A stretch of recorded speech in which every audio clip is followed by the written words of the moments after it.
Meeting to order at 9:31, Wednesday, April the 3rd, 2024.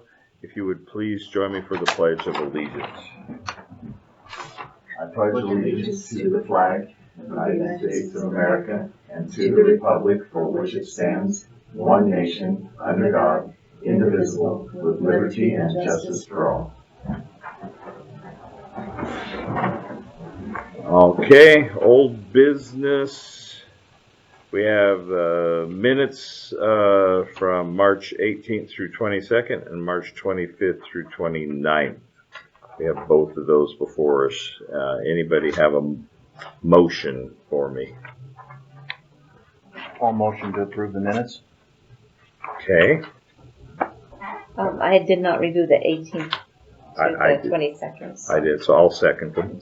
Okay. Any discussion? No. All in favor? Aye. Aye. Motion carries. Pass the minutes as written, and compliments to our clerk who's doing such a good job with those. We move on to new business. We have no beer, wine, or liquor licenses before us today. Shoshone County payables have been reviewed. Any questions? No. Okay. Homeowners cancellations. We have two before us today that were recommended for cancellation because the Board of Idaho Tax Appeals final decision in order. So property code won't work, I guess. Amount, let's see. Parcel D045500600080 and parcel 48N01E369300. The assessor and the treasurer recommending cancellation based on the Board of Idaho Tax Appeals. Any comment or question on those? No. Okay. All right. Then we get to the letter of support for Stimson Legacy Conservation Easement. And I don't know, do either of you have any further information on that? No, we had them come in last week and they spoke about it. They're going to put a lot of their land up here into conservation, keep it for logging for future generations. And they just wanted us to get a letter from us. And it still can have public access. Yep. Yeah. So it guarantees public access to 11,900 acres in Shoshone County for future, instead of with no future development. That's my understanding. Just logging. Yep. Okay. Any comments or questions on that? No. Nope. Okay. Idaho Energy Efficiency and Conservation Block Grant Subaward Agreement. All right. Madam Grant Lady, what is the story on this one? So this is the one that we applied for last December, somewhere in there. Yeah. It awarded us $79,454.94 to get all of or at least 90 windows to get the seals fixed throughout the courthouse, as well as hang drapes in all of the windows. Not drapes, energy efficient Window blinds. coverings, yeah. So it'll, help with the solar, keep the heat in the winter and the heat out in the summer. And the bugs. Mm-hmm. Yeah, and that's the ceiling will keep the bugs out. That was a big one. We had the good fortune of getting the energy assessment done right at the same time, so we had some really compelling photographs from their FLIR and from the guy that did the energy assessment, an independent auditor, and we were able to include that in the grant, and they went, oh yeah, you need some help. So we were awarded this. We are a sub-grantee of the state. The state has received that from the Department of Energy to help with energy efficiency, and it was for communities, counties, cities that were not eligible for direct DOE funding. So we qualified on all of those to get this funding. So we applied for that and received it. And that's what this is, just all the fun paperwork that goes through the requirements. And that's what this is my lists of what we'll be doing going forward. But at this time, if there's any questions, what I'm asking is to have you sign. There's 2 different pages in a W-9 that will get that started. And then I'll have to go back to the Idaho Energy, and we'll talk about the actual budget. So that within 30 days, I'll put together the final budget and timeline, because that was just proposed in the grant application. And then we'll go back and we'll finalize with that with them. Then we'll start the process and go into the procurement side of it. Is it a non-match grant? Correct. Okay. Yeah. There was, and we'll have that conversation. We offered up 2,000 as just kind of that bone from the if it was needed. So we'll have that conversation with Idaho Energy, and that was approved through the LATCF as a part of that 800,000 for building maintenance and repairs. And if we need that, it could come out of that. Is there any administration fees or anything? No. No, it's just a straight construction thing. Okay. But it is $80,000 that doesn't have to come from property tax. Right. Right. That's the encouraging part. And at the end of the day, because we won't have bugs and energy leaks, and I did print it out. Probably can't tell really well from the picture, but I printed out the FLIR photos, and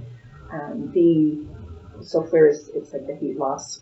He took pictures of them, and it showed the temperature loss, and it was 20 and 30 degrees difference around the windows. I mean, it was catastrophic. So just that and the energy savings, and we'll find out a little bit farther after I get the final report from the energy audit, what is expected there. But in conversations with Avista, they felt that this would save us $10,000 a year potentially, just in the heating and cooling costs, because so it won't be leaking out the windows. We've been in contact with Avista. Okay. Yeah, they Good. were a key part of getting the information into the grant that I put. So Okay. Yeah, we we were doing a lot of that all at the same between time. Colleen and Randy and I pulled out a lot of stuff the other day. Yeah, and that also brought in another conversation, but it's also tied to this. Is I got another word today, so we've got some more follow up on the chiller. That getting that evaluated with what the efficiency that it's doing, plus putting these in. This is pretty excited, and so we're going to continue with incentives and rebates through them. They're evaluating that right now to see what they can do to help us on that side of it, specific to the HVAC. But this will be included in the savings as well, and it'll look good.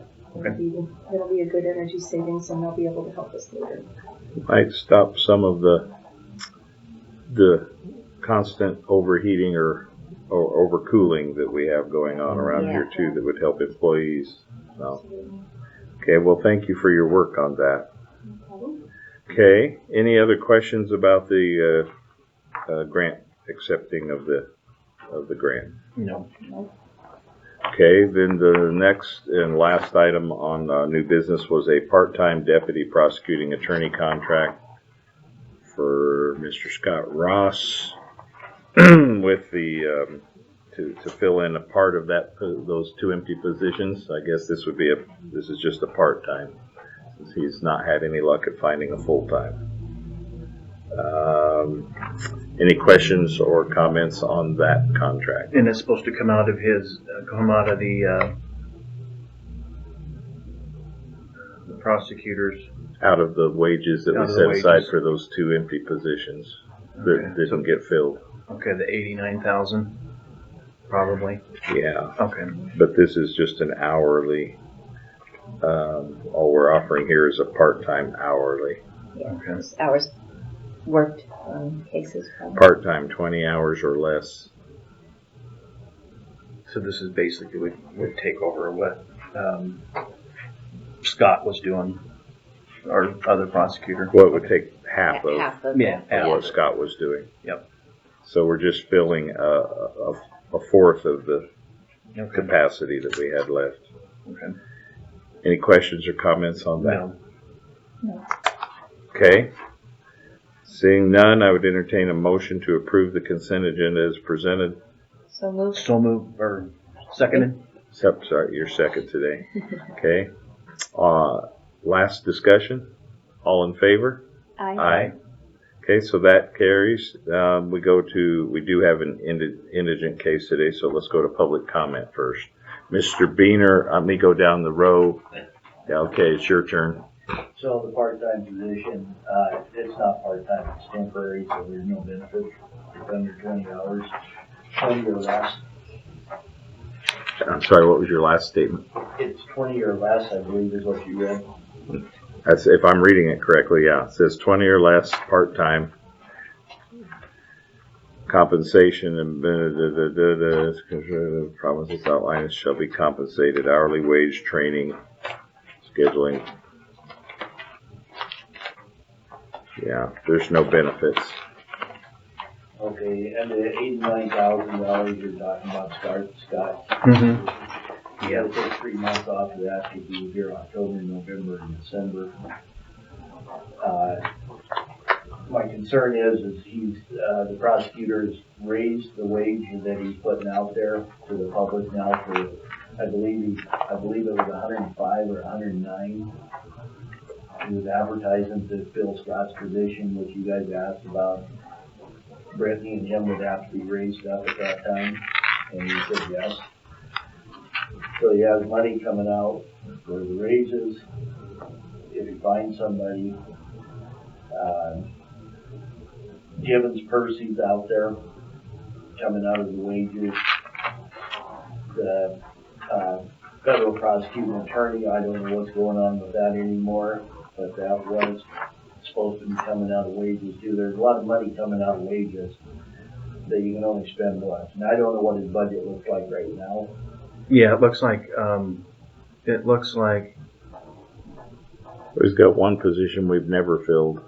yeah, looks like he's got the budget balance on the third person is 66,000, and then we have that half that the state pays for, like 44,500. That's also in the budget as well. Right, I knew there. So about 100,000 left, looks like.